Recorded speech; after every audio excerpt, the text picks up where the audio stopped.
are at Cooper MMA. I'm Mark Gilston. My friend Brandon, newly promoted to black belt. Yay! Today I'd like to look at pressure passes. You can use pressure passes. They're very effective against closed guard. There are some which work against open guard. But the key to all pressure passes is to keep your hips as low to the ground as possible. And that really can be challenging to do that. And if you don't, you generally are going to get swept or get your back taken. So incredibly important. So let's start with an open guard pressure pass. I generally prefer not to start standing. In the case of pressure pass, standing is awkward, but I'll keep the knees. I don't want his knees up on my hips. That's a problem. And then use that to come down.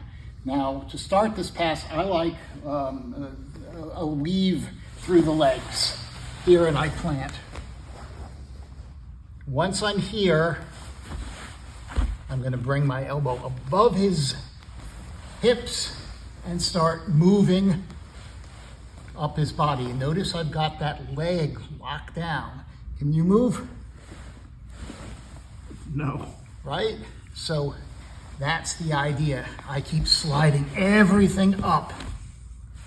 I'm not gonna don't be that cooperative. Right? Here. So my hips are low.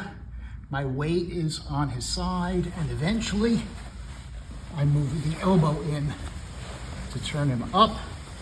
This is the best of all possible worlds, obviously, because I go right into an arm bar.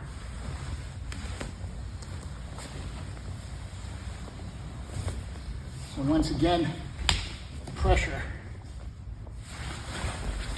pressure.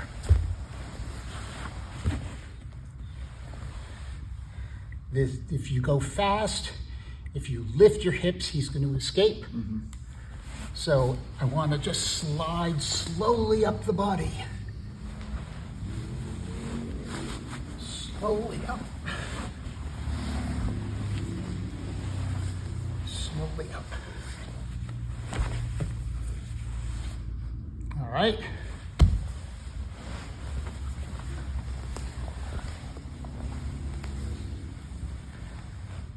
One of the first videos I did showed a pressure pass, which is my go-to from closed guard. It's my favorite pass.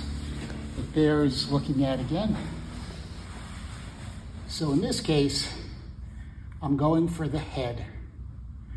All right, he's going to be attacking me, doing all sorts of stuff, but notice how he's trying to pull me in.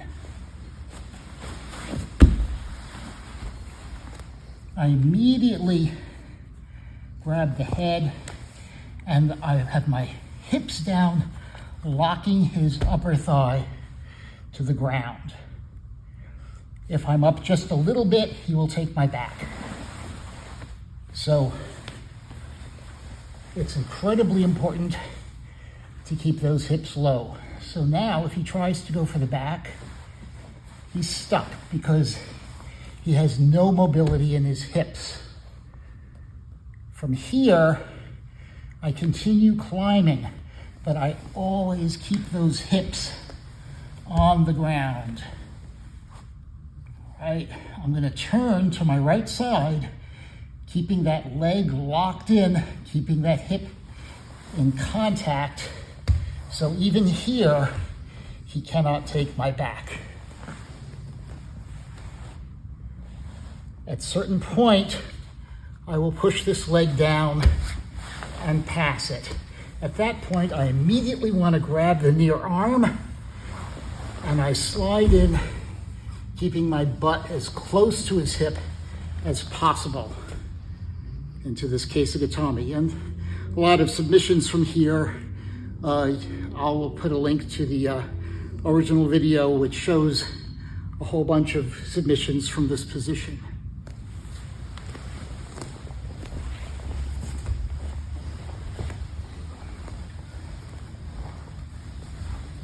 So once again, he wants to keep me close, I'm taking advantage of that. Coming down and immediately putting all my weight on his leg, keeping my hips as close to the floor as possible. Once I've established control here, again, without lifting my body, I turn. That frees the legs, forces him to uncross his legs, slowly slide up. I can use my hand to assist, cross over. Don't make space here. This is where most people lose it. By keeping close contact, there's no way for him to escape. Ideally, I'd like to lock up this arm or this arm, and I don't care which. They're both very effective, right? If I lock up this arm, it leads to this kind of a hold down.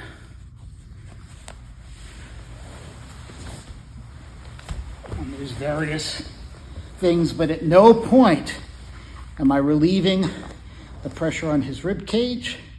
No point do my hips leave the ground. So sometimes, even though he pulls me in, I just can't get to his head, particularly if he starts pulling my arm across. This is a very, very popular attack from the guard. And he's got lots of things he can do if I just let him do this. So in this case, when he pulls my arm, I'm gonna grab the sleeve and plant that arm on the ground. Now from here, once again, I'm flattening, and I never, ever let go of this arm.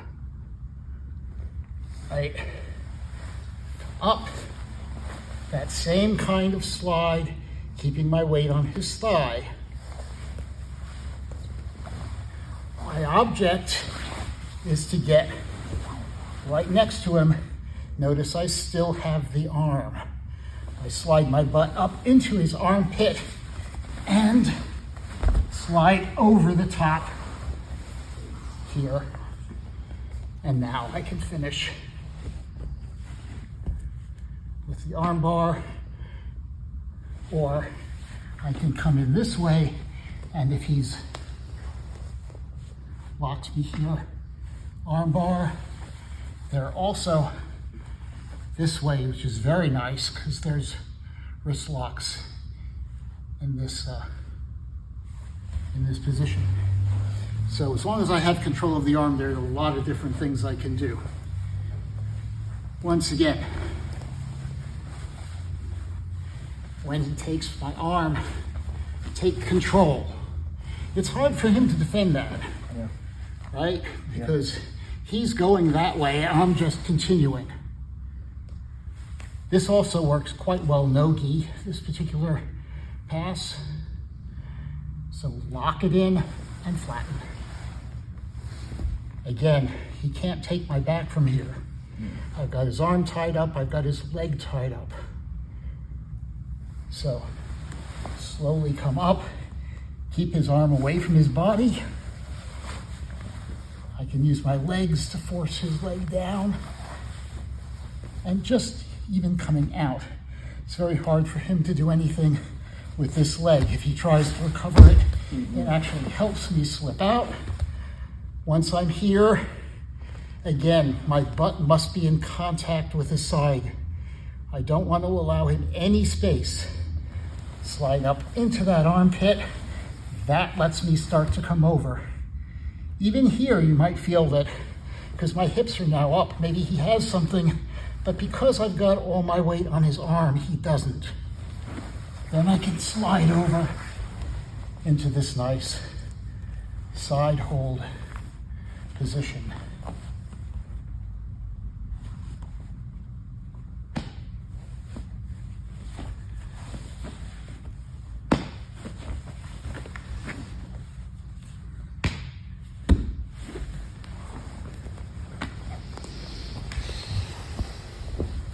All right, so those are 3 pressure passes, all extremely useful, all extremely high percentage moves. If you've enjoyed the video, please click like and subscribe to our channel, Sarayoko Zenyo, meaning maximum efficiency. If you click on the bell, you can get the videos as soon as they're posted. Thank you, Brandon. Thank you.